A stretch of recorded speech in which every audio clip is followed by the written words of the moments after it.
So guys, welcome again to our laboratory course. Today we're going to discuss our fourth experiment of Boolean Algebra.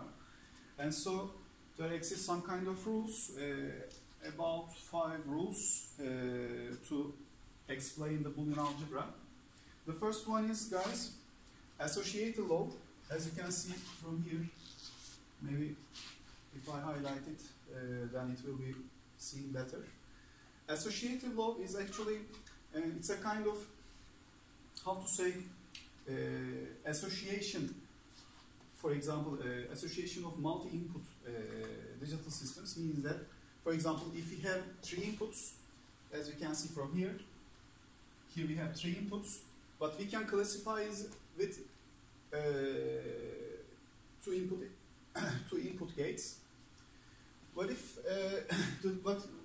what is the difference actually?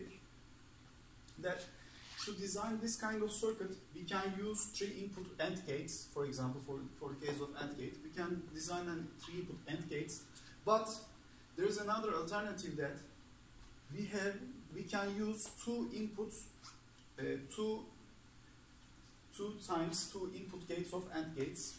What are the differences is that actually it's a kind of, how to say, a smaller chip, for example. Let us suppose it's a smaller chip, but if something is smaller, means that in electronics it's also a bit expensive than this one.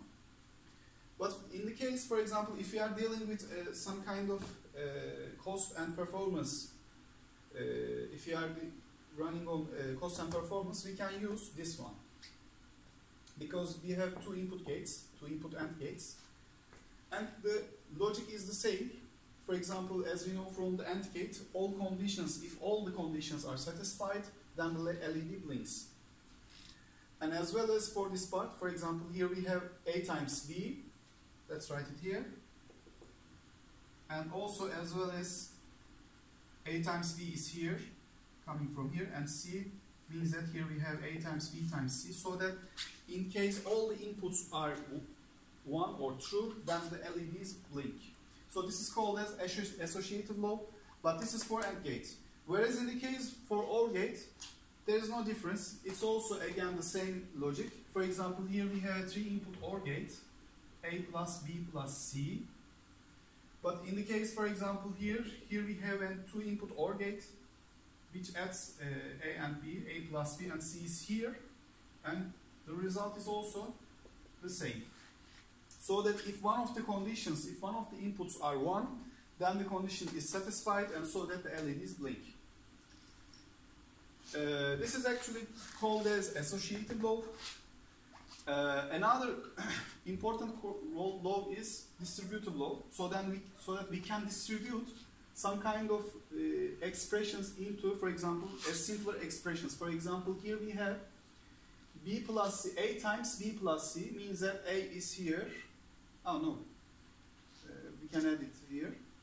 A plus B times C. B times C is actually corresponds to an OR gate, and the OR gate is multiplied with an AND gate. It's actually added with an AND gate.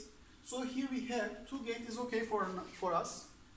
But in case if we distribute this part, A times B is one of them is AND gate, and as well as A times C is another AND gate, so that we have 2 AND gates.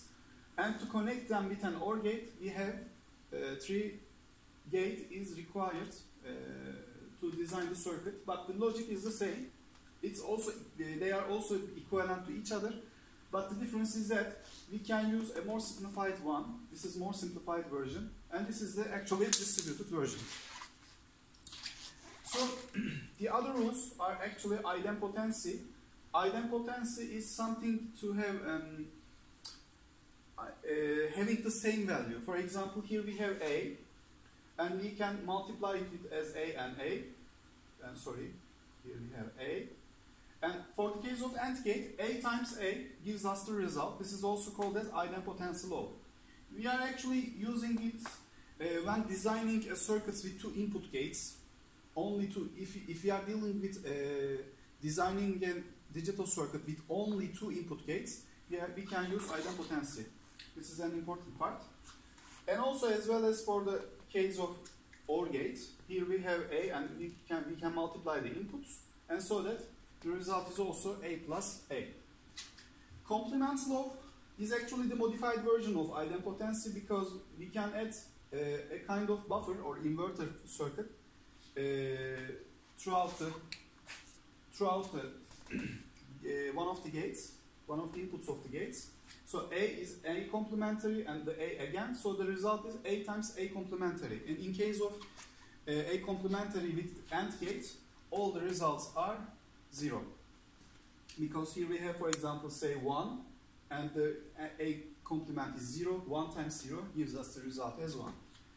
For the case of OR gate, it's also again the same, but the difference is that because of the OR gate, in case, for example, if we have 0, then the input A complementary is 1, and here we have also again 0, 1 plus 0 is again to 1.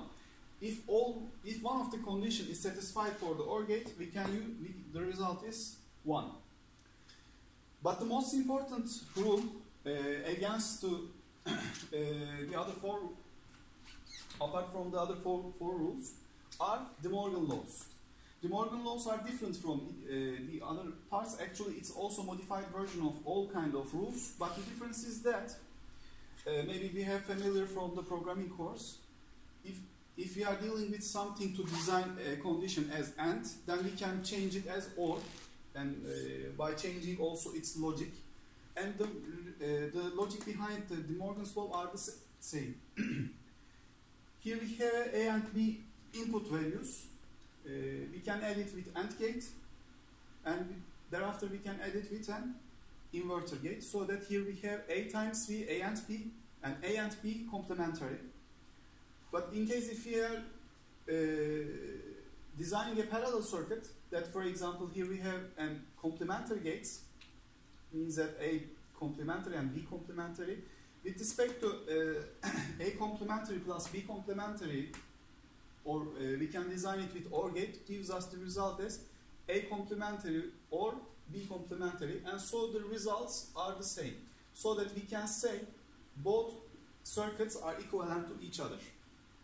And additionally, this is the first law, De Morgan's first law. The second law is the vice versa, is actually as a logic point of view, the vice versa.